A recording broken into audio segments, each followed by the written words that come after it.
ಎಲ್ಲರಿಗೂ ಕಥಾಕುಸುಮ ಯೂಟ್ಯೂಬ್ ಚಾನೆಲ್ಗೆ ಸ್ವಾಗತ. ನೀವು ಈವರೆಗೂ ನಮ್ಮ ಚಾನೆಲ್ನ ಸಬ್ಸ್ಕ್ರೈಬ್ ಮಾಡಿಲ್ಲ ಅಂದರೆ ದಯವಿಟ್ಟು ಸಬ್ಸ್ಕ್ರೈಬ್ ಮಾಡಿ. ಇದು ಆಲಿಸುವೆಯ ಈ ಹೃದಯ ರಾಗವ ಸಂಚಿಕೆ 97. ಅವತ್ತೊಂದಿನ ಹೊರಗಡೆ ಹೋದಾಗ ಒಬ್ಬ ಕಾಲೇಜ್ ಫ್ರೆಂಡಿನ ಮೂಲಕ ತಿಳಿಯಿತು ಹಿತ್ನ ಅಪ್ಪ ಬದುಕಿಲ್ಲ ಎಂದು. ವಿಷಯ ತಿಳಿದಾಗ ನಂಗೆ ತುಂಬ ನೋವಾಯಿತು. ಎಂದ ಮೇಲೆ ಹಿತ್ನ ಸ್ಥಿತಿ ಏನಾಗಿರಬಹುದು ಎಂದು ಯೋಚಿಸಿ ರಾತ್ರಿ ಇಡೀ ನಿದ್ದೆ ಬರಲಿಲ್ಲ. ಅವನ ಜೊತೆ ಮಾತಾಡಬೇಕು ಎಂದು ಅನಿಸಿದರೂ ಅದು ಸಾಧ್ಯವಾಗಲಿಲ್ಲ. ನನ್ನ ಪರೀಕ್ಷೆ ಮುಗಿದು 1.5 ತಿಂಗಳು ಕಳೆದಿತ್ತು. ಆಗ ನನಗಿನ್ನೂ 18 ವರ್ಷ. ಯಾರೋ ದಂಪತಿಗಳು ನಮ್ಮ ಮನೆಗೆ ಬಂದು ಅವರ ಮಗನಿಗೆ ನನ್ನ ಜೊತೆ ಮದುವೆ ಮಾಡಿಸೋ ಸಲುವಾಗಿ ಕೇಳಿದ್ದಾರೆ. ಅಷ್ಟೇ ಅಲ್ಲ, ನನ್ನನ್ನು ಮುಂದೆ ಅವರೇ ಓದಿಸ್ತಾರೆ ಅಂತ ಹೇಳಿದ್ದಾರೆ ಎಂದು ಅಪ್ಪ ಅಮ್ಮ ನನ್ನಲ್ಲಿ ಹೇಳಿದರು. ನನಗೆ ಆಕಾಶವೇ ತಲೆ ಮೇಲೆ ಬಿದ್ದಂತಾಯಿತು.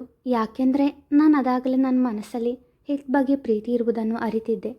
ಒಂದು ಕಡೆ ನನ್ನ ಪ್ರೀತಿ, ಇನ್ನೊಂದು ಕಡೆ ನನ್ನ ಓದು ಗುರಿ, ಇವುಗಳ ಮಧ್ಯೆ ಇಷ್ಟು ಬೇಗ ಮದುವೆ ಮಾತುಕತೆ ಬರುತ್ತೆ ಎಂದು ನನ್ನ ಕನಸಲ್ಲೂ ಎಣಿಸಿರಲಿಲ್ಲ. ನನಗಿಷ್ಟು ಬೇಗ ಮದುವೆ ಬೇಡ ಎಂದು ಹಠ ಮಾಡಿದೆ. ಆದರೆ ಅಪ್ಪ ಎದೆ ಹಿಡಿದು ಕಣ್ಣು ಮುಚ್ಚಿದಾಗ ನಂಗೆ ಭಯ ಆಯಿತು. ಡಾಕ್ಟರ್ನ ಕರೆಸಿದಾಗ ಅವರಿಗೆ ಹಾರ್ಟ್ ಅಟ್ಯಾಕ್ ಆಗಿದೆ, ಅವರ ಮನಸ್ಸಿಗೆ ನೋವು ಕೊಡೋ ವಿಚಾರಗಳನ್ನು ಹೇಳಬೇಡಿ ಎಂದರು. ಅಪ್ಪ ನನ್ನಲ್ಲಿ ಆ ವ್ಯಕ್ತಿಯನ್ನು ಮದುವೆಯಾಗು ಎಂದು ಮನವಿ ಮಾಡಿದಾಗ ಆ ಕ್ಷಣಕ್ಕೆ ನನಗೆ ಅಪ್ಪನ ಜೀವ ಮಾತ್ರವೇ ಮುಖ್ಯವಾಗಿತ್ತು. ಒಲ್ಲದ ಮನಸ್ಸಿನಿಂದಲೇ ಮದುವೆಗೆ ಒಪ್ಪಿದೆ. ಮನಸ್ಸಲ್ಲೇ ಒಬ್ಬರನ್ನು ಇಟ್ಕೊಂಡು ಬೇರೊಬ್ಬರನ್ನು ಮದುವೆಯಾಗೋ ಪರಿಸ್ಥಿತಿ ಯಾವ ಹೆಣ್ಣಿಗೂ ಬರಬಾರ್ದು. ನನ್ನ ದುಃಖಗಳನ್ನು ಹಿತ್ತಾವತ್ತು ಕೊಟ್ಟ ಮೀನುಗಳ ಬಳಿ ಹೇಳ್ತಿದ್ದೆ. ಮದುವೆ ಮೊದಲು ಕೊನೆಯದಾಗಿ ಒಂದು ಸಾರಿ ಹಿತ್ ಜೊತೆ ಕಳೆದ ನೆನಪುಗಳ ಜೊತೆ ಕೆಲವು ಕ್ಷಣ ಕಳೆಯಬೇಕೆಂದನಿಸಿ ಕಾಲೇಜಿಗೆ ಹೋಗೋ ನಿರ್ಧಾರ ಮಾಡಿದೆ. ಅಪ್ಪನ ಹತ್ತಿರ ನಾನು ಕೊನೆಯದಾಗಿ ಒಂದು ಸಾರಿ ಕಾಲೇಜಿಗೆ ಹೋಗಿ ಬರ್ತೇನೆ ಎಂದಾಗ ಅವರದಕ್ಕೆ ಒಪ್ಪಿದ್ರು. ಕಾಲೇಜಿಗೆ ಹೋದವಳೆ ನೇರ ಹಿತ್ನ ಕ್ಲಾಸ್ ಬಳಿ ಹೋದೆ. ಅವನ ಜೊತೆ ಮಾತನಾಡಿದ್ದು ನಕ್ಕಿದ್ದು ಒಂದೊಂದೇ ನೆನಪುಗಳು ಕಣ್ಣ ಮುಂದೆ ಬಂದು ಹೋಗುತ್ತಿದ್ದವು. ಅಷ್ಟರಲ್ಲಿ ಶ್ರೀ ಎಂಬ ದನಿ ನನ್ನನ್ನು ಎಚ್ಚರಿಸಿತು. ನನಗೆ ಪರಿಚಿತವಾದ ಆ ದನಿ ನನ್ನ ಹಿತ್ನದು ಎಂದು ತಿಳಿಯಲು ನನಗೆ ಹೆಚ್ಚು ಸಮಯ ಬೇಕಾಗಲಿಲ್ಲ. ಹಿತ್, ನೀನಿಲ್ಲಿ ಎಂದು ಅಚ್ಚರಿಯಿಂದ ಕೇಳಿದೆ. ಅಚ್ಚರಿ ಮಾತ್ರವಲ್ಲ, ಕೊನೆಯದಾಗಿ ಅವನನ್ನೊಮ್ಮೆ ನೋಡಬೇಕು ಎಂಬ ಆಸೆ ಮನದಲ್ಲಿತ್ತು. ಆ ಆಸೆ ನೆರವೇರಿದ ಖುಷಿ ಒಂದು ಕಡೆ ಆದರೆ ಅವನನ್ನು ಹೇಗೆ ಎದುರಿಸಲಿ? ಅವನಿಂದ ಶಾಶ್ವತವಾಗಿ ದೂರ ಹೋಗುತ್ತಿರುವೆನಲ್ಲ, ಮತ್ತೊಬ್ಬರ ಮಡದಿಯಾಗುತ್ತಿರುವೆನಲ್ಲ ಎಂಬ ಸಂಕಟ, ದುಃಖ ಇನ್ನೊಂದು ಕಡೆ. ಮೊದಲು ನೀನು ಹೇಳು, ಯಾರೂ ಇಲ್ಲದ ಹೊತ್ತಲ್ಲಿ ನೀನ್ಯಾಕೆ ಇಲ್ಲಿಗೆ ಬಂದೆ ಎಂದು ಅವನು ಪ್ರಶ್ನಿಸಿದ. ನನ್ನ ಜೀವನದಲ್ಲಿ ತುಂಬ ಅಮೂಲ್ಯವಾದ ಕ್ಷಣಗಳು ಹಾಗೂ ಎಂದಿಗೂ ಮಾಸದ ನೆನಪುಗಳಿವೆ ಇಲ್ಲಿ. ಅದಕ್ಕೆ ಕೊನೆಯ ಸಾರಿ ಇಲ್ಲಿಗೆ ಬರಬೇಕು ಅಂತ ಅನಿಸ್ತು ಎಂದು ಉತ್ತರಿಸಿ ಸುಮ್ಮನಾದೆ. ಕೊನೆಯ ಸಾರಿ ಹಾಗಂದ್ರೆ ಏನರ್ಥ ಎಂದು ಕೇಳಿದ. ಹಿತ್, ನಿಮ್ಮ ಅಪ್ಪನ ವಿಷಯ ಗೊತ್ತಾಯಿತು. ನೀನು ಹೇಗಿದ್ದೀಯಾ ಈಗ? ನಿಮ್ಮಮ್ಮ ಹೇಗಿದ್ದಾರೆ ಎಂದು ವಿಷಯ ಬದಲಾಯಿಸಿದೆ. ಅಮ್ಮ ಈಗ ಚೇತರಿಸಿಕೊಂಡಿದ್ದಾರೆ. ನಾನು ಅಪ್ಪನ ಕನಸನ್ನು ನನಸು ಮಾಡುವ ಹಾದಿಯಲ್ಲಿದ್ದೇನೆ ಎಂದ. ಸಂತೋಷ. ಶ್ರೀ, ಹೇಳು. ನಾನವತ್ತು ನಿನಗೆ ಪ್ರಪೋಸ್ ಮಾಡಿದ್ದೆ, ನೀನು ಉತ್ತರ ಏನು ಅಂತ ಹೇಳಲಿಲ್ಲ. ಅವನ ಅಪ್ಪನ ಬಗ್ಗೆ ಅವನಿಗಿದ್ದ ಅಭಿಮಾನ ಹಾಗೂ ಪ್ರೀತಿ ಮತ್ತೊಮ್ಮೆ ನೋಡಿದೆ. ಆ ಕ್ಷಣದಲ್ಲಿ ನಾನು ಬೇರೊಬ್ಬ ವ್ಯಕ್ತಿಯನ್ನು ಮದುವೆ ಆಗ್ತಿರುವ ವಿಷಯ ಹೇಳಿ ಅವನಿಗೆ ಹೆಚ್ಚು ನೋವು ಕೊಡಲು ಮನಸ್ಸಾಗಲಿಲ್ಲ. ಅವನ ಗಮನ ಪೂರ್ತಿ ಅವನ ಗುರಿಯ ಕಡೆಗಿರಲಿ. ನನ್ನ ಮೌನ ಈಗ ಅವನಿಗೆ ದುಃಖ ನೀಡಿದ್ರು ಮುಂದೊಂದು ದಿನ ನಾನು ಅವನ ಜೊತೆಗಿರುವ ಎಂಬ ಭರವಸೆಯಲ್ಲಿ ಅವನು ಬದುಕುತ್ತಾನೆ. ಮುಂದೊಂದು ದಿನ ಅವನಿಗೆ ನಿಜ ಗೊತ್ತಾದರೂ ಪರವಾಗಿಲ್ಲ, ಆಗ ಅವನು ತನ್ನ ಗುರಿ ತಲುಪಿರ್ತಾನೆ. ಆದರೆ ಈಗ ನಾನೇನು ಹೇಳಲಾರೆ ಎಂದುಕೊಂಡು ಮರು ಮಾತನಾಡದೆ ಅವನಿಗೆ ಬೆನ್ನು ಹಾಕಿ ನಿಂತೆ. ಅವನ ಮುಖ ನೋಡುವ ಧೈರ್ಯ ನನಗೆ ಇರಲಿಲ್ಲ. ಅವನು ನನ್ನ ಮುಂದೆ ನಿಂತು, ನಿಂಗೆ ಯಾಕೆ ನನ್ನ ಪ್ರೀತಿ ಅರ್ಥ ಆಗ್ತಿಲ್ಲ? ಇನ್ನೂ ನನ್ನ ಪ್ರೀತಿ ಮೇಲೆ ನಿನಗೆ ಅನುಮಾನನಾ? ನಿನಗೆ ಹೇಗೆ ನನ್ನ ಪ್ರೀತಿನ ಅರ್ಥ ಮಾಡಿಸ್ಲಿ ಎಂದ. ಆ ದನಿಯಲ್ಲಿ ನೋವಿತ್ತು. ಅವನ ನೋವು ಅರ್ಥವಾದರೂ ನನ್ನಿಂದ ಏನೂ ಮಾಡಲಾಗಲಿಲ್ಲ. ಯಾಕೆಂದರೆ ನನಗೆ ನಮ್ಮ ಅಪ್ಪನ ಜೀವ ಮುಖ್ಯವಾಗಿತ್ತು. ನಾನು ಸ್ವಾರ್ಥಿಯಾದೆ. ಮರು ಮಾತನಾಡದೆ ಮೌನವಾಗಿ ಹೆಜ್ಜೆ ಹಾಕಿದೆ. ಹಾಗೆ ಹೋಗುತ್ತಿರುವ ಅವಳ ಕೈ ಹಿಡಿದು, ನಿಂತ್ಕೋ, ನನ್ನನ್ನು ಬಿಟ್ಟು ಹೋಗಬೇಡ ಎಂದವನು ಹೇಳಿದ್ರು. ಅದನ್ನು ಕೇಳಿಸದಂತೆ ಅವನ ಕೈಯಿಂದ ನನ್ನ ಕೈಯನ್ನು ಬಿಡಿಸಿಕೊಂಡು ತಿರುಗಿ ನೋಡದೆ ಮುಂದೆ ಸಾಗಿದೆ. ಮೌನವಾಗಿ ರೋಧಿಸಿದೆ. ಮನದಲ್ಲೇ ಹೇಳಿದೆ, ಆಲಿಸುವೆಯ ಈ ಹೃದಯ ರಾಗವ, ಕ್ಷಮೆ ನೀಡುವೆಯ ನನಗೆ ಎಂದು. ಕಾಲೇಜಿನಿಂದ ಮನೆಗೆ ಬಂದವಳೆ ರೂಮಿಗೆ ಹೋಗಿ ಜೋರಾಗಿ ಅತ್ತೆ. ಊಟ ತಿಂಡಿ ಯಾವುದೂ ಬೇಕಾಗಿರಲಿಲ್ಲ. ಯಾರೊಡನೆಯೂ ಮಾತನಾಡುವ ಇಚ್ಛೆಯೂ ಇರಲಿಲ್ಲ. ಕೆಲವು ದಿನಗಳ ಬಳಿಕ ಒಲ್ಲದ ಮನಸ್ಸಿನಿಂದಲೇ ಹಸೆಮಣೆ ಏರಿದೆ. ಅಶ್ವಿನ್ನ ಮಡದಿಯಾದೆ. ಒಲ್ಲದ ಮನಸ್ಸಿನಿಂದಲೇ ಮಿಸಸ್ ಅಶ್ವಿನ್ ಆದೆ. ಮದುವೆ ದಿನವೇ ಜೀವನದಲ್ಲಿ ಮೊದಲ ಸಾರಿ ನಾನು ಅಶ್ವಿನ್ ಅವರನ್ನು ನೋಡಿದ್ದು. ಅವರ ಮುಖ ಪ್ರಸನ್ನತೆಯಿಂದ ಕೂಡಿತ್ತು. ಅದಕ್ಕೆ ಕಾರಣ ನಮ್ಮ ಮದುವೆ ಆಗಿರಬಹುದು. ಮದುವೆ ದಿನ ಅತ್ತೆ ನನಗೆ ಕೆಲವು ಕಿವಿ ಮಾತುಗಳನ್ನು ಹೇಳಿ ಅಶ್ವಿನ್ ಅವರ ಕೋಣೆಗೆ ಕಳುಹಿಸಿದರು. ಹಾಲಿನ ಲೋಟ ಕೊಡುವುದನ್ನು ಮರೆಯಲಿಲ್ಲ ಅತ್ತೆ. ಒಲ್ಲದ ಮದುವೆಯ ಜೊತೆ ಒತ್ತಾಯದ ದಾಂಪತ್ಯ ಕೂಡ ಇದೆಯೇ ಎಂದು ಒಂದು ಕ್ಷಣ ಅನಿಸಿ ಎಲ್ಲರ ಮೇಲೂ ಕೋಪ ಬಂತು. ಹಿತ್ ನೆನಪಾಗಿ ಅಳು ಬಂತು. ಆದರೆ ಮನದ ಮಾತನ್ನು ಹೇಳುವುದು ಯಾರಲ್ಲಿ? ನನ್ನ ಕಷ್ಟ, ನನ್ನ ದುಃಖ ಆಲಿಸುವ ಕಿವಿಗಳು ಅದೆಲ್ಲೋ ವಿದೇಶದಲ್ಲಿದೆಯಲ್ಲ.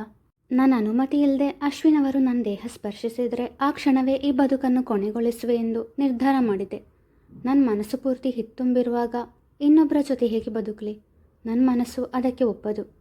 ಕಾಲ ಇಷ್ಟೊಂದು ಮುಂದುವರಿದಿದೆ. ಆದರೆ ಮದುವೆಗೂ ಮೊದಲು ಒಂದು ಸಾರಿ ನನ್ನ ಜೊತೆ ಮಾತಾಡಿ ನನಗವರು ಒಪ್ಪಿಗೆ ಎಂದು ಒಂದು ಮಾತು ಕೇಳಬಹುದಿತ್ತು ಅಶ್ವಿನ್ ಅವರು. ಆದರೆ ಅವರು ಅದು ಕೇಳಲಿಲ್ಲ. ಹೀಗೆ ಮನಸ್ಸಲ್ಲಿ ಒಂದೊಂದೇ ಯೋಚನೆ ಬರುತ್ತಿರಲು ಶ್ರೀ ಎಂಬ ಮೃದುವಾದ ದನಿ ನನ್ನನ್ನು ಎಚ್ಚರಿಸಿತು. ಒಂದು ಕ್ಷಣ ನಾನು ಹಿತ್ ಬಂದ ಎಂದುಕೊಂಡೆ. ಖುಷಿಯಿಂದ ದನಿ ಬಂದತ್ತ ನೋಡಿದಾಗ ಹಿತ್ ಬದಲು ಅಶ್ವಿನ್ ಇದ್ದರು. ಹಾಲಿನ ಲೋಟ ಅವರ ಕೈಗೆ ಕೊಟ್ಟು ನಾನು ಮೌನವಾಗಿ ಬಾಲ್ಕನಿಯತ್ತ ನಡೆದೆ. ನಾನು ನಾಚಿಕೆಯಿಂದ ಹೋದೆ ಎಂದು ತಪ್ಪು ತಿಳಿದ ಅವರು ನನ್ನ ಪಕ್ಕ ಬಂದು ನಿಂತಾಗ ನನಗೆ ನಿಜವಾಗಲೂ ಭಯವಾಯಿತು. ನನ್ನ ಉಸಿರು ನನ್ನ ಹಿಡಿತದಲ್ಲಿರಲಿಲ್ಲ. ವೇಗವಾಗಿ ಉಸಿರು ತೆಗೆಯುತ್ತಲೇ ಭಯದಿಂದ ಪ್ರಜ್ಞೆ ತಪ್ಪಿಬಿದ್ದೆ. ಎಚ್ಚರವಾದಾಗ ಮಂಚದ ಮೇಲಿದ್ದೆ. ನನ್ನ ಪಕ್ಕ ಅವರು ನನ್ನ ಕೈ ಹಿಡಿದು ಕುಳಿತಿದ್ರು. ತಕ್ಷಣ ಅವರ ಕೈಯಿಂದ ನನ್ನ ಕೈ ಬಿಡಿಸಿಕೊಂಡು ಎದ್ದು ಕುಳಿತೆ. ಏನಾಯಿತು Shri, are you okay now ಎಂದು ಕೇಳಿದಾಗ ಜೋರಾಗಿ ಅತ್ತೆ. ಶ್ರೀ, ಅಲ್ಬೇಡ ಕಣು ಪ್ಲೀಸ್, ನೀನು ಹತ್ರ ನನಗೆ ತುಂಬ ನೋವಾಗುತ್ತೆ ಎಂದವರೇ. ಓ, ಈಗ ಗೊತ್ತಾಯಿತು. ನಾನೇನಾದರೂ ಮಾಡುವೆ ಎಂಬ ಭಯದಲ್ಲಿ ಅಳ್ತಾ ಇದೆಯಾ? ಡೋಂಟ್ ವರಿ, ನಾನೇನೂ ಮಾಡಲ್ಲ. ನೀನಿನ್ನೂ ಚಿಕ್ಕ ಹುಡುಗಿ. ಇಷ್ಟು ಬೇಗ ನಮ್ಮ ದಾಂಪತ್ಯ ಶುರು ಮಾಡೋದು ಬೇಡ ಎಂದು ಮುಗುಳ್ನಾಗೆ ಬೀರಿದರು.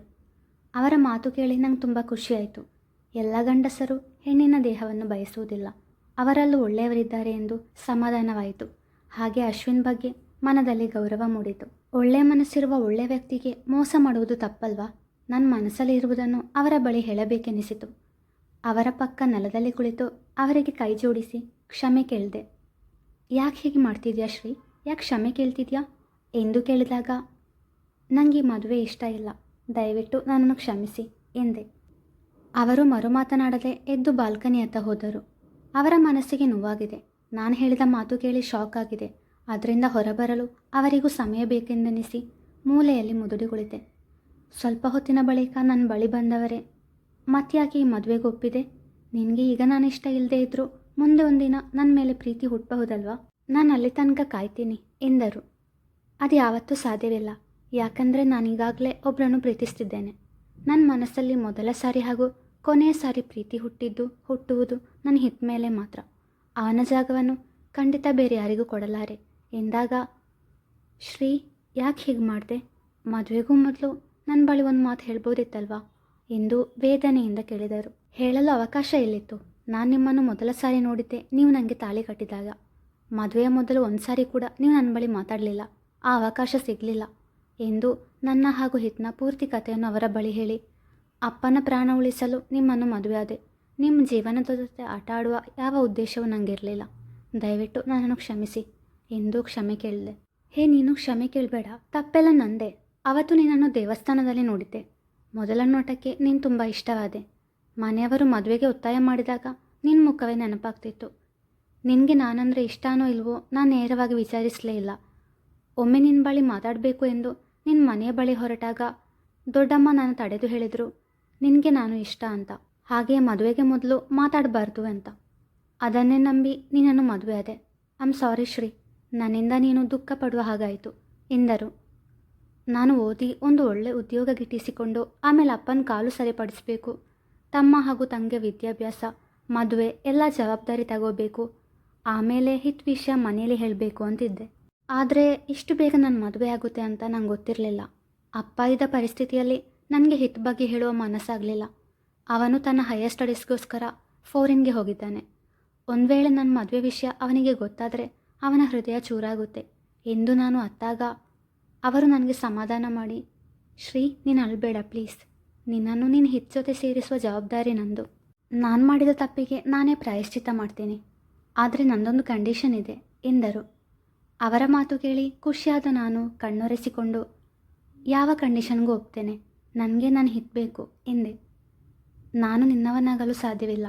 ಅಟ್ಲೀಸ್ಟ್ ನಿನ್ನ ಗೆಳೆಯನ ಸ್ಥಾನವನ್ನಾದರೂ ಕೊಡ್ತೀಯಾ ಎಂದಾಗ, ಖಂಡಿತ. ನೀವು ನನ್ನ ಜೀವನವನ್ನೇ ಸರಿ ಮಾಡ್ತಿರುವಾಗ ನೀವು ನನ್ನ ಗೆಳೆಯನೇ ಆದ್ರಿ ತಾನೆ ಎಂದೆ. ಹಾಗಾದರೆ ಈ ನೀವು ತಾವು ಎಲ್ಲ ಬಿಟ್ಟು ನನ್ನನ್ನು ಅಶು ಅಂತ ಕರಿ, ಓಕೆನಾ? Okay Ashu, good girl. ಈಗ ನೀನು ಮಂಚದ ಮೇಲೆ ಮಲ್ಕೊ, ನಾನಿಲ್ಲಿ ಸೋಫಾದ ಮೇಲೆ ಮಲ್ಕೊಳ್ತೀನಿ. ಪರವಾಗಿಲ್ಲ, ನೀನು ಮಂಚದಲ್ಲಿ ಮಲ್ಗು, ನಾನು ಸೋಫಾದಲ್ಲಿ ಮಲಗ್ತೇನೆ. ನಾನು ನಿನ್ನ ಫ್ರೆಂಡ್ ತಾನೆ, ಹಠ ಮಾಡದೆ ನನ್ನ ಮಾತು ಕೇಳು ಶ್ರೀ ಎಂದಾಗ ಅವನ ಮಾತಿಗೆ ಸಮ್ಮತಿಸಿದೆ. ಮೆಲ್ಲನೆ ಎದ್ದು ಅವನ ಕಡೆಗೆ ನೋಡಿದೆ. ನಿದ್ದೆ ಬರ್ತಿಲ್ವಾ ಎಂದು ಕೇಳಿದ. ಹಳೆ ಹಿಂದಿ ಸಿನಿಮಾಗಳಲ್ಲಿ ತನ್ನ ಪತ್ನಿಯನ್ನು ಅವಳ ಪ್ರೇಮಿ ಜೊತೆ ಸೇರಿಸಲು ಪ್ರಯತ್ನ ಪಡುವ ಹೀರೋವನ್ನು ನೋಡಿದ್ದೆ. ಆದರೆ ನಿಜ ಜೀವನದಲ್ಲೂ ಅಂಥ ಹೀರೋ ಇರ್ತಾರೆ ಅಂತ ಈಗ ಗೊತ್ತಾಯಿತು ಎಂದು ಮುಗುಳ್ನಾಗಿ ಬೀರಿದೆ. ಸಿನಿಮಾ ಜೀವನ ಎರಡು ಬೇರೆ ಬೇರೆ. ಈಗ ಮಲ್ಕೋ, ಬೆಳಗ್ಗೆ ಬೇಗ ಏಳಬೇಕು. Okay, good night. Good night. ನನ್ನ ಜೀವನ ಸರಿಯಾಗುತ್ತದೆ, ಹಿತ್ ನನ್ನವನಾಗ್ತಾನೆ ಎಂಬ ಖುಷಿಗೆ ಹಾಯಾಗಿ ಮಲಗಿದೆ. ಮರುದಿನ ಅಶು ನನ್ನನ್ನು ಎಬ್ಬಿಸಿ ಬೇಗ ಸ್ನಾನ ಮಾಡಿ ಬರಲು ಹೇಳಿದ. ಸ್ನಾನ ಮುಗಿಸಿ ರೆಡಿಯಾಗಿ ಕೆಳಗಿಳಿದು ಹೋದಾಗ ಅವನ ಅಪ್ಪ ಅಮ್ಮ ನನ್ನನ್ನು ತುಂಬ ಚೆನ್ನಾಗಿ ಮಾತಾಡಿಸಿದ್ರು. ನನಗೂ ಅವರು ತುಂಬ ಇಷ್ಟವಾಗಿದ್ದರು. ಒಂದು ಸಾರಿ ಅಪ್ಪ ಅಮ್ಮ ಕೂಡ ಬಂದು ನನ್ನ ಜೊತೆ ಮಾತಾಡಿ ಹೋಗಿದ್ದರು. ನಮ್ಮ ಮದುವೆಯಾಗಿ 6 ದಿನವಾಗಿತ್ತಷ್ಟೆ. ಕೆಲವೇ ದಿನಗಳಲ್ಲಿ ಅಶು ನನಗೆ ಆತ್ಮೀಯನಾಗಿದ್ದ, ನನ್ನ ಒಬ್ಬ ಒಳ್ಳೆ ಗೆಳೆಯನಾಗಿದ್ದ. ಅವತ್ತು ಅವನಿಗೆ ಬಿಸ್ನೆಸ್ ಟೂರ್ ಇತ್ತು. ಅವನ ಜೊತೆ ಮಾವ ಹಾಗೂ ದೊಡ್ಡ ಮಾವ ಕೂಡ ಹೋಗಿದ್ದರು. ಖುಷಿ ಖುಷಿಯಾಗಿ ಮನೆಯಿಂದ ಹೊರಟಿದ್ರು ಮೂವರು. ಆದರೆ ಸಂಜೆ ಹೊತ್ತು ಟಿವಿಯಲ್ಲಿ ಬಂದ ನ್ಯೂಸ್ ನಮ್ಮ ಸಂತೋಷವನ್ನು ಹಾಳು ಮಾಡಿತು. ಅಶು ಹೋದ ಪ್ಲೇನ್ ಕ್ರ್ಯಾಶ್ ಆಗಿ ತುಂಬ ಮಂದಿ ಪ್ರಾಣ ಕಳೆದುಕೊಂಡ್ರೆ ಕೆಲವರು ಸಾವು ಹಾಗೂ ಬದುಕಿನ ಮಧ್ಯೆ ಹೋರಾಡ್ತಿದ್ದಾರೆ ಎಂದು. ಅವರಲ್ಲಿಯೂ ಅಶು ಕೂಡ ಒಬ್ಬ. ಹಾಸ್ಪಿಟಲ್ನಿಂದ ಕಾಲ್ ಬಂದ ತಕ್ಷಣ ನಾನು ಅತ್ತೆ ಜೊತೆ ಹೋದೆ. ಅವನು ಬದುಕುವ ಸಾಧ್ಯತೆ ಕಡಿಮೆ ಎಂದು ಡಾಕ್ಟರ್ ಕೈ ಚೆಲ್ಲಿದ್ರು. ಕೊನೆಯದಾಗಿ ನನ್ನ ಜೊತೆ ಮಾತಾಡಬೇಕೆಂದು ಹೇಳಿದ ಅಶು. ಡಾಕ್ಟರ್ ನನಗೆ ಅವನ ಜೊತೆ ಮಾತನಾಡಲು ಅನುಮತಿ ನೀಡಿದರು. ಅವನ ಸ್ಥಿತಿ ನೋಡಿ ದುಃಖ ತಾಳಲಾರದೆ ಅತ್ತಾಗ, ಅಳ್ಬೇಡ ಶ್ರೀ, ನೀನು ಅಳೋದು ನನಗೆ ಸಹಿಸೋಕ್ಕಾಗಲ್ಲ. ನಿನ್ನನ್ನು ನಿನ್ನ ಹಿತ್ ಜೊತೆ ಸೇರಿಸುವೆ ಎಂದು ಮಾತು ಕೊಟ್ಟಿದ್ದೆ. ಆದರೆ ಕೊಟ್ಟ ಮಾತನ್ನು ಉಳಿಸಲಾಗದೆ ಹೋಗ್ತಿದ್ದೀನಿ. ನನ್ನ ಸಾವಿನ ನಂತರವಾದರೂ ನೀನು ನಿನ್ನ ಹಿತ್ ಜೊತೆ ಬಾಳಬೇಕು. ಯಾರೇನೇ ಹೇಳಿದ್ರು ನೀನು ನಿನ್ನ ಹಿತ್ ಜೊತೆ ಇರಬೇಕು. ಇನ್ಯಾವತ್ತೂ ನೀವು ದೂರ ಆಗಬಾರ್ದು ಎಂದಾಗ ಆ ಘಳಿಗೆಯಲ್ಲೂ ನನ್ನ ಬಗ್ಗೆ, ನನ್ನ ಜೀವನದ ಬಗ್ಗೆ ಯೋಚನೆ ಮಾಡ್ತಿದ್ದಾನಲ್ಲ, ಅವನು ನಿಸ್ವಾರ್ಥ ವ್ಯಕ್ತಿ.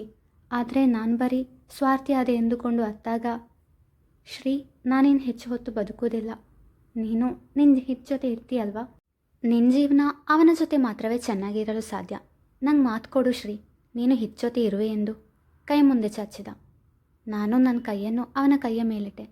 ಚಂದದ ನಗು ನೀಡಿ ನಮ್ಮನ್ನೆಲ್ಲ ಬಿಟ್ಟು ಹೋದ ಎಂದವಳೆ ಪ್ರೇಕ್ಷಳನ್ನು ತಬ್ಬಿಕೊಂಡು ಅತ್ತಳು. ಅಶ್ವಿನ್ ಬಗ್ಗೆ ಕೇಳಿ ಪ್ರೇಕ್ಷಳ ಕಣ್ಣಂಚು ಒದ್ದೆ ಆಯಿತು. ಆದರೂ ಶ್ರೀಯಾಳನ್ನು ಸಂತೈಸುವ ಪ್ರಯತ್ನ ಮಾಡಿದಳು. ಮುಂದುವರಿಯುವುದು.